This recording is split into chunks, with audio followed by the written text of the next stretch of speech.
जय हिंद साथियों, नमस्कार। 17वीं बीपीएससी का नोटिफिकेशन तो आ चुका है और विज्ञापन आने के बाद बच्चों के बीच में फॉर्म भरने को लेकर के उहापोह की स्थिति भी बनी हुई है। क्या क्राइटेरिया है, कौन फॉर्म भर सकता है, आरक्षण का परिदृश्य क्या होगा, अटेम्प्ट किस तरह से काउंट किए जाएंगे, इन सारे मुद्दों पर बच्चे अभी थोड़े से संशय की स्थिति में हैं।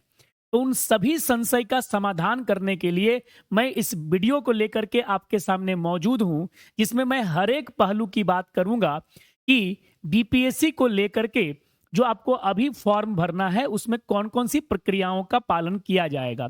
तो एकदम छोटे से स्तर से मैं इस वीडियो में शुरू करूंगा और पूरे व्यापक अर्थों में बताने की पूरी तरह से कोशिश करूंगा। तो आप चंद मिनटों तक इस वीडियो को देखें और समझने की कोशिश करें कि हमें फॉर्म भरने के लिए क्या क्या चीजें जरूरी हैं और उन सारी चीजों का आज हम लोग निराकरण करने की कोशिश करेंगे। तो चलिए बात करते हैं लेक्चर में। आज हमारा मूल बिंदु है 17वीं बीपीएससी विज्ञापन को लेकर के जो संपूर्ण जानकारी है, उन सारी जानकारी के साथ आपको अवगत कराऊं। तो चलिए डिटेल में बात करते हैं। सबसे पहले अगर हम लोग कुछ पद और महत्वपूर्ण तिथि की बात कर लें तो जैसा कि आपको पता है कि पदों की कुल संख्या 17वीं बीपीएससी में कितनी निर्धारित की गई है, तो यह निर्धारित की गई है 1957 पद बताए गए हैं। पद कितने हैं? 1957। इसमें मूलतः अगर मैं बात करूं तो 17वीं बीपीएससी को लेकर के अगर हम लोग बात करेंगे तो 1945 पद हैं। कितने पद हैं? 1945 पद। लेकिन उसमें बाल विकास परियोजना पदाधिकारी यानी कि जो सीडीपीओ के जो पद हैं 12 पद उसमें इंक्लूड हैं, इसलिए आपको 1957 पद दिख रहे हैं। तो इसको अगर हम लोग बात कर लें तो 1945 और प्लस 12 कर लीजिए तो 17वीं बीपीएससी के लिए 1945 पदों की व्यवस्था और जो 12 पद है वो सीडीपीओ के लिए है। क्योंकि पहले बीपीएससी सीडीपीओ की परीक्षा अलग करवाती थी, लेकिन 69वीं से इंटीग्रेटेड जो हमारा नोटिफिकेशन आ रहा है वह इंटीग्रेटेड आ रहा है। ठीक है ना। तो 1945 और प्लस 12 यानी कुल मिलाकर के 1957 सीट को लेकर के बहाली आई है। आवेदन प्रारंभ कब से किया जाएगा? तो अभी समय है। आवेदन प्रारंभ आपका जो होना है वह 28 सितंबर 2024 से होना है। भरने की अंतिम तिथि क्या होगी आवेदन की? तो आवेदन को भरने की अंतिम तिथि जो है वह 18 अक्टूबर 2024 है। अगर आपसे पूछा जाए कि परीक्षा की तिथि क्या बताई गई है, तो परीक्षा की तिथि हमारी है 17 नवंबर 2024। यानी अगर आप बात करें तो सितंबर, अक्टूबर और नवंबर तीनों ही महीनों के भीतर अगर हम लोग बात करें तो बीपीएससी को लेकर के यहां पर एक इंपॉर्टेंट डेट आपको जरूर मिल रहा होगा देखने को। इसी बीच में दुर्गा पूजा भी है, इसी बीच में दिवाली, छठ जैसे महापर्व भी हैं। तो ये सारी बातों को लेकर के फिर भी परीक्षा की स्थिति अपने साफ तौर पर स्पष्ट है और काफी ज्यादा अच्छा भी माहौल है। दूसरे अगर हम लोग बात करें कि कौन 17वीं बीपीएससी का फॉर्म भर सकता है, तो जो भी भारतीय नागरिक होंगे वह 17वीं बीपीएससी का फॉर्म भर सकते हैं। वो आसानी से फॉर्म भरेंगे। फॉर्म भरने को लेकर के कहीं कोई उनके इफ बट की बात नहीं है। क्राइटेरिया क्या है कि भारत के नागरिक होने चाहिए अगर बात हम लोग कर रहे हैं तो। दूसरा अगर अर्थ में हम लोग बात करें कि आवेदन का माध्यम क्या होगा, तो आवेदन का माध्यम जो होगा यह ऑनलाइन आवेदन भरा जाएगा। यानी आवेदन आपको जो भरना है वह ऑनलाइन मोड में भरना होगा। अगर बात करें ऑनलाइन आवेदन कहां पर भरेंगे, जैसे मान लिया जाए आवेदन भरने के लिए विस्तृत आवश्यक निर्देश कहां मिलेंगे और आवेदन कहां भरा जाएगा, तो आयोग का ऑफिशियल जो वेबसाइट है www.bpsc.bih.nic.in पर, ठीक है ना। मैं इस वेबसाइट की लिंक जो है आपको लिंक में डलवा दूंगा। जो भी बच्चे इस वीडियो को देख रहे होंगे यहीं से आप डायरेक्टली वहां पर जा सकते हैं। अगर मैं आगे बात करूं कि शैक्षणिक योग्यता क्या है, एजुकेशनल क्वालिफिकेशन क्या होगा फॉर्म भरने को लेकर के, तो देखिए फॉर्म भरने की अंतिम तिथि तक आपको ग्रेजुएशन कर लेना अनिवार्य है। यानी अंतिम तिथि जो 18 अक्टूबर निर्धारित की गई है, अभी अगर विस्तारित होती है तो विस्तारित अवधि, लेकिन अभी तक जो दिया गया है 18 अक्टूबर 2024 तक आपका ग्रेजुएशन का रिजल्ट आ जाना चाहिए और कम से कम उसके डॉक्यूमेंट आपको आने चाहिए, ये ध्यान में रखिएगा। ऑनलाइन आवेदन भरते समय आवेदक को शैक्षणिक योग्यता के कॉलम में स्नातक या उसके जो इक्विवेलेंट उत्तीर्णता संबंधी पूर्ण सूचना देना अनिवार्य है। जो भी जानकारी है उसको आपको अनिवार्यतः वहां पर देना होगा। विशेष शैक्षणिक योग्यता और विशेष वैकल्पिक विषय वाले जो पद होंगे, अभ्यर्थियों को ऑनलाइन आवेदन करते समय पद का चयन करना भी अनिवार्य होगा, अन्यथा उक्त पद के लिए उनकी दावेदारी मान्य नहीं मानी जाएगी। ठीक है ना। तो ये भी आपको ध्यान में रखना है कि अगर कोई स्पेशल एजुकेशनल क्वालिफिकेशन का कोई पोस्ट है और कोई आपको ऑप्शनल पेपर कहीं पर लग रहा है, जैसे सीडीपीओ में ऑप्शनल पेपर की डिमांड है, तो वहां पर आपको जब ऑनलाइन आवेदन भरेंगे तो आवेदन भरने के क्रम में ही आपको उसके बारे में जानकारी बतलानी होगी, नहीं तो आपकी दावेदारी मान्य नहीं मानी जाएगी। उम्र सीमा क्या होगी? सबसे बड़ी उहापोह बच्चों के बीच में एज लिमिट को लेकर के है। एज लिमिट क्या है 70वीं बीपीएससी का फॉर्म भरने के लिए? तो देखिए, कट ऑफ डेट जो निर्धारित किया गया है वह 1 अगस्त 2024 है। यानी जो आपकी गणना हो रही है वो 1 अगस्त 2024 के अकॉर्डिंग हो रही है। आयोग द्वारा मैट्रिकुलेशन या समतुल्य प्रमाण पत्र में अंकित उम्मीदवार की जन्मतिथि मान्य की जाएगी। आखिर आपकी जो जन्मतिथि होगी वो कहां से मान्य होगी? तो साफ तौर पर कहा गया है कि जो मैट्रिकुलेशन है या जो उसका इक्विवेलेंट जो सर्टिफिकेट आपके पास है उसमें जो जन्मतिथि होगी उसी को लेकर के मान्य किया जाएगा। न्यूनतम उम्र सीमा क्या है? तो अलग अलग पदों के लिए अलग अलग न्यूनतम उम्र सीमा निर्धारित की गई है। जैसे अगर मैं बात करूं सेवावार, अभी मैं बताऊंगा किन किन पदों के लिए है, टेंशन है उसको लेकर के नहीं आपको दिमाग में रखना है, मैं सारा क्लियर करके बताने आया हूं आज इस वीडियो में। सेवावार यानी कि सर्विस के अकॉर्डिंग टू सर्विसेज, किसी पद के लिए 20 साल न्यूनतम उम्र सीमा है, किसी पद के लिए 21 साल है और किसी पद के लिए 22 साल जो है उम्र सीमा निर्धारित की गई है। अधिकतम उम्र सीमा क्या है? मैक्सिमम एज लिमिट क्या डिसाइड की गई है? तो जनरल यानी अनरिजर्व्ड जो है पुरुष के लिए 37 वर्ष जो है मैक्सिमम एज लिमिट, यानी कोई अनरिजर्व्ड मेल कैंडिडेट है तो वह 37 वर्ष की आयु तक बीपीएससी का फॉर्म भर सकता है। अनारक्षित महिला जो जनरल फीमेल कैटेगरी में है, पिछड़ा वर्ग यानी बैकवर्ड क्लासेस और अत्यंत पिछड़ा वर्ग यानी जो एक्सट्रीमली जो बैकवर्ड क्लासेस हैं, पुरुष और महिला दोनों 40 वर्ष तक फॉर्म भर सकती हैं। यानी मेल जो अनरिजर्व्ड कैटेगरी के मेल हैं उनके लिए केवल 37 वर्ष है, अनरिजर्व्ड कैटेगरी की फीमेल 40 वर्ष तक फॉर्म भर सकती हैं। पिछड़े वर्ग के चाहे और अत्यंत पिछड़े वर्ग के पुरुष हो और महिला हो वह दोनों 40 वर्ष तक फॉर्म भरेंगे। और साथ ही साथ अनुसूचित जाति शेड्यूल कास्ट और अनुसूचित जनजाति यानी कि शेड्यूल ट्राइब के पुरुष और महिला उम्मीदवार 42 वर्ष की आयु तक क्या करेंगे? फॉर्म भरेंगे। तो ये दे दिया गया है एज लिमिट, अपर एज लिमिट और लोअर एज लिमिट। अब बात उठी ये कि लोअर एज लिमिट के लिए ये 3-3 टर्म क्यों है? तो अलग अलग पदों के जैसा कि मैंने बताया तो थोड़ी समय में हम लोग देख लेते हैं कि आखिर विभिन्न पदों के लिए उम्र सीमा जो न्यूनतम उम्र सीमा है वह किन किन पदों के लिए क्या निर्धारित की गई है। जो भी बच्चे जिनका ग्रेजुएशन हो चुका है, उनके पास उनका सर्टिफिकेट है और उनकी उम्र 20 साल हो चुकी है, वह 3 पदों के लिए एलिजिबल होंगे। एक पद होगा पुलिस उपाधीक्षक यानी डिप्टी एसपी, जिला समादेष्टा का पद और कारा अधीक्षक का पद। यानी 20 वर्ष की उम्र सीमा वाले विद्यार्थियों के लिए भी कुछ पद उपलब्ध हैं और 3 पद उपलब्ध हैं और अच्छे खासे पद उपलब्ध हैं, पुलिस उपाधीक्षक, जिला समादेष्टा और कारा अधीक्षक।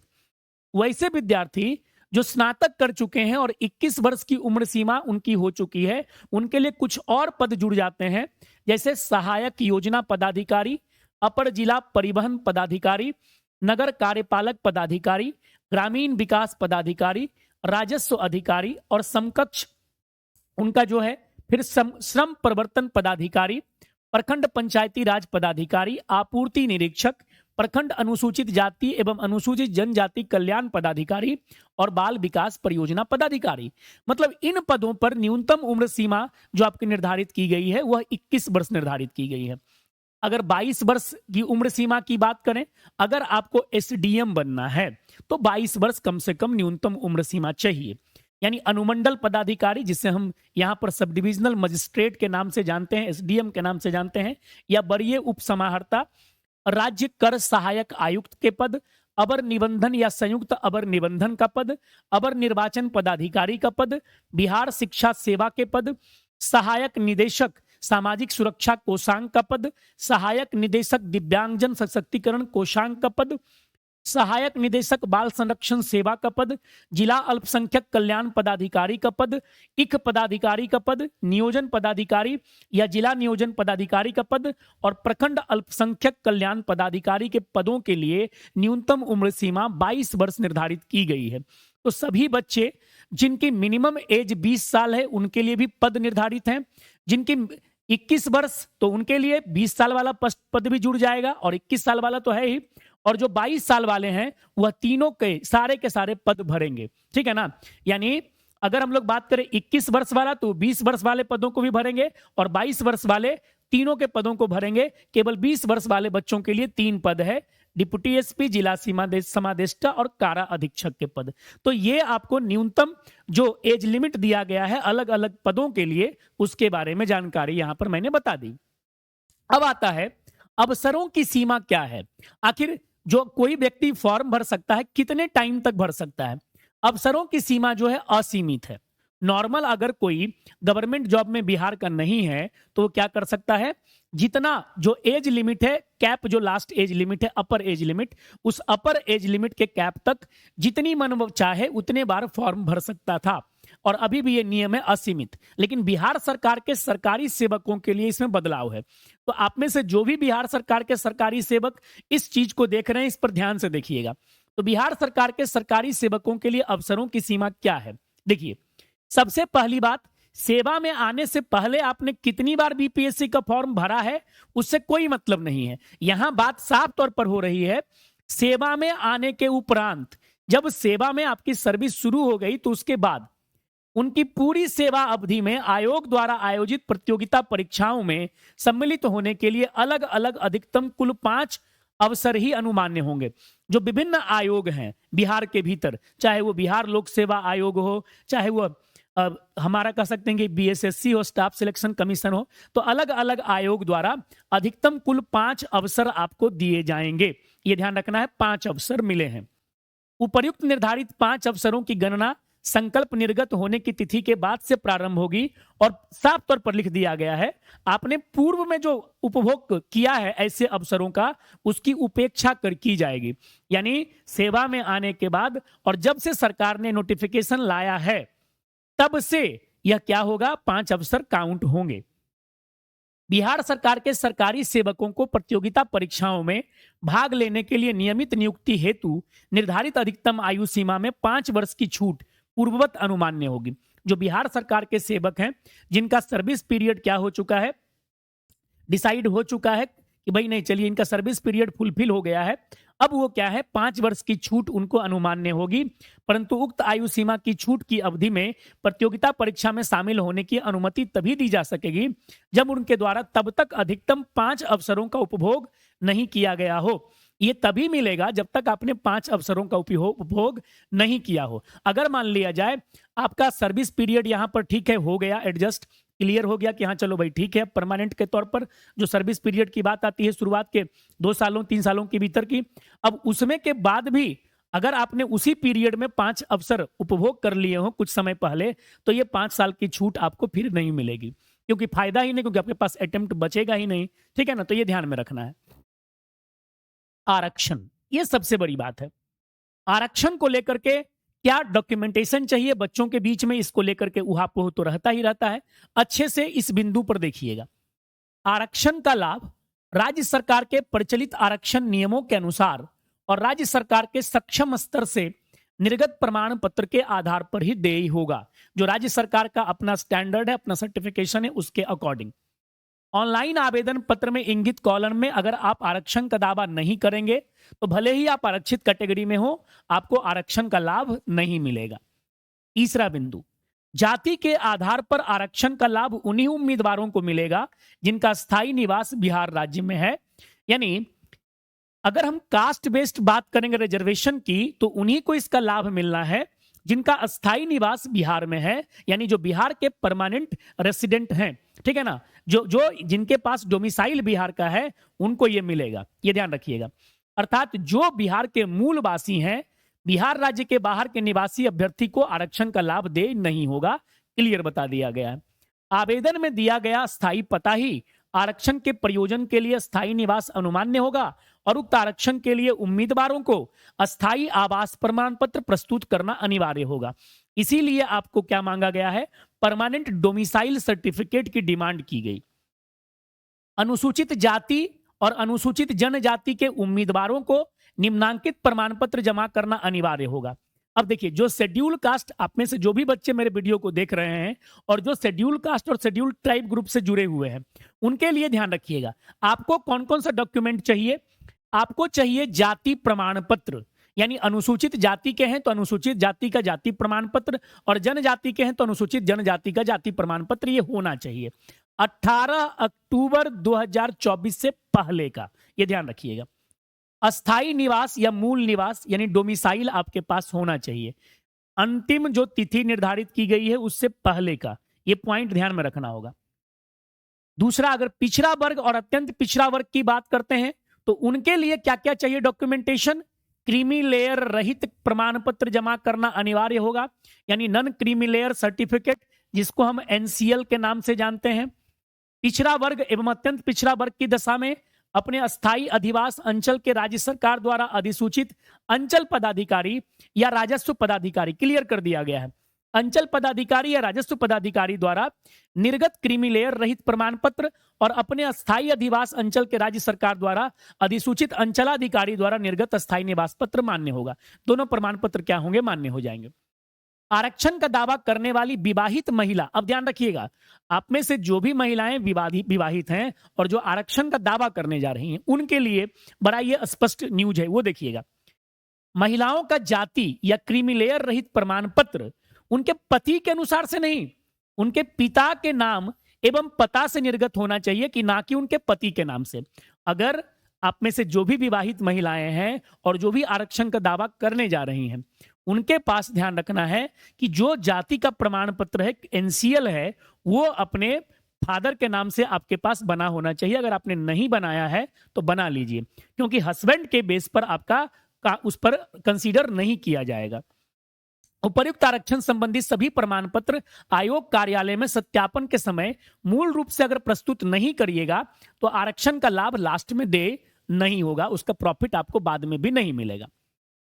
अगर बात करें आर्थिक रूप से कमजोर वर्ग की, तो आर्थिक रूप से कमजोर वर्ग के लिए रिक्ति की उपलब्धता की स्थिति में नियमानुसार 10% आरक्षण देय होगा।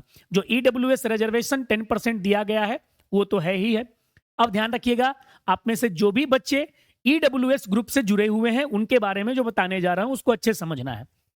आर्थिक रूप से कमजोर वर्ग के सदस्य द्वारा प्रस्तुत किया जाने वाला आय और परिसंपत्ति प्रमाण पत्र, यानी जो इनकम और असेट्स का जो सर्टिफिकेशन आप देते हैं, उपर्युक्त अधिसूचना के साथ संलग्न इस अधिसूचना में जो संलग्न अनुसूची 1 है, प्रपत्र 1 में सक्षम प्राधिकार द्वारा निर्गत होना चाहिए।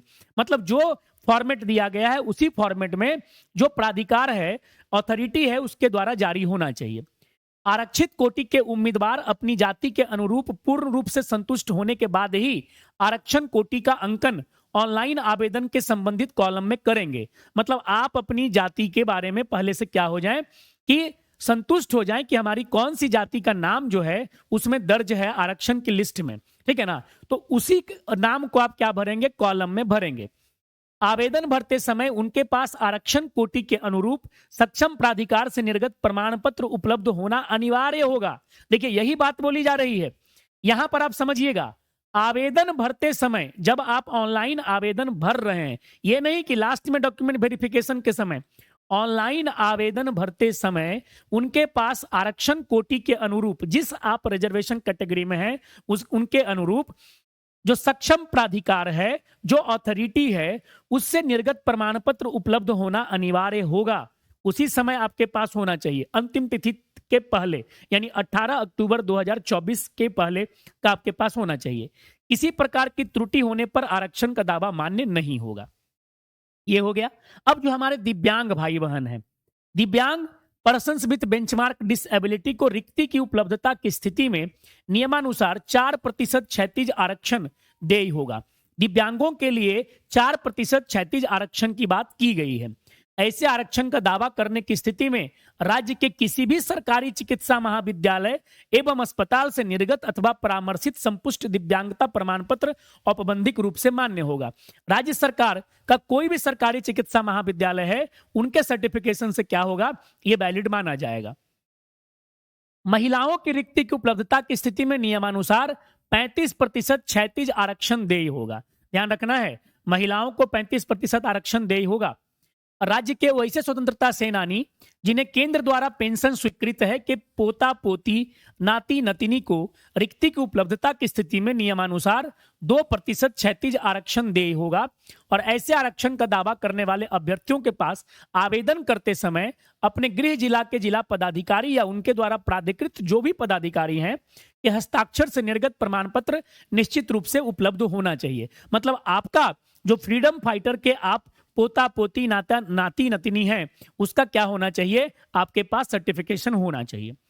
विवाहित महिला अगर कोई क्या है, मैरिड वीमेन है, के पक्ष में आय एवं परिसंपत्ति प्रमाण पत्र यानी जो उनका इनकम एसेट्स जो सर्टिफिकेशन है, अभ्यर्थी के पति के साथ रहने की स्थिति में पति के अस्थायी निवास से निर्गत होगा। अगर कोई विवाहित महिला अपने पति के साथ रह रही है तो उनकी, ध्यान रखिएगा ये वाला लाइन बड़ा इंटरेस्टिंग ये लाइन है, बड़ा रोमांचक है, ये ध्यान रखना है। अगर कोई विवाहित महिला अपने पति के साथ रह रही है तो उनकी आय और परिसंपत्ति का जो डॉक्यूमेंटेशन बनेगा वह जहां पर उनके पति का जो अंचल है, स्थायी निवास है, वहां से निर्गत होगा। परंतु इस विवाहित महिला का अपने पिता के स्थायी निवास के आधार पर निर्गत आवास प्रमाण पत्र प्रस्तुत करना आवश्यक होगा। लेकिन उनका सर्टिफिकेशन आय और एसेट्स तो वहां से बनेगा ही बनेगा, लेकिन इस विवाहित महिला का अपने पिता के स्थायी निवास के आधार पर निर्गत आवास पर प्रमाण पत्र भी प्रस्तुत करना अनिवार्य होगा। इनकम बनेगा हस्बैंड के यहां से और आवास प्रमाण पत्र, ध्यान रखिएगा, रेसिडेंशियल कहां से बनेगा, तो फादर के यहां से। ये दोनों टर्म को ध्यान रखिएगा अच्छे से। जो भी विवाहित महिला है उनका आय परिसंपत्ति प्रमाण पत्र ये कहां से बनेगा, अभ्यर्थी के पति के साथ रहने की स्थिति में उनके अस्थायी निवास यानी अंचल से बनेगा, ब्लॉक से बनेगा। लेकिन उनका डोमिसाइल जो आना चाहिए वो पिता के यहां से आना चाहिए, जिससे स्पष्ट हो जाए कि विवेचित विवाहित महिला बिहार राज्य की मूल निवासी है। आय एवं परिसंपत्ति संबंधी प्रमाण पत्र निर्गत किए जाने की तिथि से 1 वर्ष के लिए वैध माना जाएगा। यह टर्म याद रखना। जैसे मान लिया जाए कोई उत्तर प्रदेश की लड़की है और उनके हस्बैंड बिहार के हैं और वो महिला बिहार में रह रही है, तो उन महिला को जो है आरक्षण का लाभ देय नहीं होगा। क्यों नहीं होगा, क्योंकि उनका डोमिसाइल कहां का है, बिहार का है, बिहार का नहीं है, उत्तर प्रदेश का है। ये टर्म यहां पर अच्छे से समझ करके रखिएगा, ये क्लियर यहां पर लिखा गया है। अभ्यर्थी द्वारा प्रारंभिक परीक्षा के लिए ऑनलाइन आवेदन भरते समय किए गए दावा के अनुसार सक्षम प्राधिकार द्वारा निर्गत सभी प्रमाण पत्र जैसे कि मैट्रिकुलेशन प्रमाण पत्र, स्नातक या समतुल्य डिग्री औपबंधिक प्रमाण पत्र, अनुसूचित जाति जनजाति का जाति प्रमाण पत्र, अत्यंत पिछड़ा वर्ग या पिछड़ा वर्ग का क्रीमीलेयर रहित प्रमाण पत्र, आर्थिक रूप से कमजोर वर्गों के लिए आय परिसंपत्ति प्रमाण पत्र, अस्थायी आवास प्रमाण पत्र, बिहार राज्य के स्वतंत्रता सेनानी के पोता पोती नाती नतनी का प्रमाण पत्र, दिव्यांगता प्रमाण पत्र, अधिकतम उम्र में छूट संबंधी प्रमाण पत्र, अनापत्ति प्रमाण पत्र इत्यादि को अपलोड करते हुए निर्गत संख्या एवं तिथि ऑनलाइन आवेदन में अंकित किया जाना आवश्यक है। जो उसमें आपका सर्टिफिकेशन का डेट, कब आपका सर्टिफिकेट इशू हुआ है, वह भी आपको क्या करना है, वहां पर पुट करना होगा, वहां फॉर्म भरने के समय देना होगा। साक्षात्कार के समय ऑनलाइन आवेदन में अपलोड किए गए प्रमाण पत्र को ही मूल में प्रस्तुत करना अनिवार्य होगा। जो अभी आप फॉर्म भरिएगा उसको अच्छे से रखिएगा पीडीएफ बना करके, क्योंकि उसी को आपको कहां देना होगा, लास्ट में जाकर के जब इंटरव्यू होगा तो वहां पर सबमिट करना होगा। उससे अलग अगर आप दीजिएगा प्रमाण पत्र तो उसको मान्य नहीं किया जाएगा। सभी वांछित प्रमाण पत्र प्रारंभिक परीक्षा के लिए ऑनलाइन आवेदन भरने की अंतिम तिथि तक का होना आवश्यक है और आवेदन भरने की अंतिम तिथि के पश्चात निर्गत प्रमाण पत्र मान्य नहीं होगा। जो मैं बार बार कह रहा हूं कि 18 अक्टूबर 2024 तक का डॉक्यूमेंट आपके पास होना चाहिए निर्गत किया हुआ। अगर उसके बाद का होता है तो मान्य नहीं होना चाहिए। लेकिन देखिए एक लाइन इसमें जरूर लिखा है, अगर तिथि में, अंतिम तिथि में संशोधन किए जाने की स्थिति में अंतिम निर्धारित तिथि, यानी अगर 18 अक्टूबर 2024 की अंतिम तिथि बढ़ती है ठीक है, जैसा कि अभी तक अनुमान तो रहता है कि बीपीएससी बढ़ाई है। अब इस बार कुछ हार्ड एंड फास्ट ऐसा नहीं है, नहीं भी बढ़ा सकती है, बट ऐसा मानते हैं हम लोग कि बढ़ाती है। तो इसको लेकर के नहीं चल रहा है, डॉक्यूमेंटेशन पहले बना लीजिए, क्योंकि फेस्टिव सीजन है, इसलिए डॉक्यूमेंटेशन का टाइम अभी है, पहले बना करके रख लीजिए। ठीक है, क्योंकि वही डॉक्यूमेंटेशन के बेस पर आप फॉर्म भर पाएंगे। तो यहां साफ तौर पर लिखा गया है। तो ये है आज का जो बन सकता है कि कौन फॉर्म भर सकता है, आरक्षण को लेकर के कौन कौन से डॉक्यूमेंटेशन आपको चाहिए, इन सारी बातों के साथ मैंने इस वीडियो को बनाया है।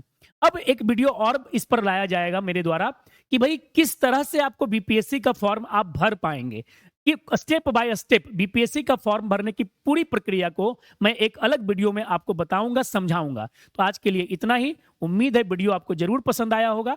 नए वीडियो में और डिटेल के साथ बात करेंगे। Thank you. जय हिंद।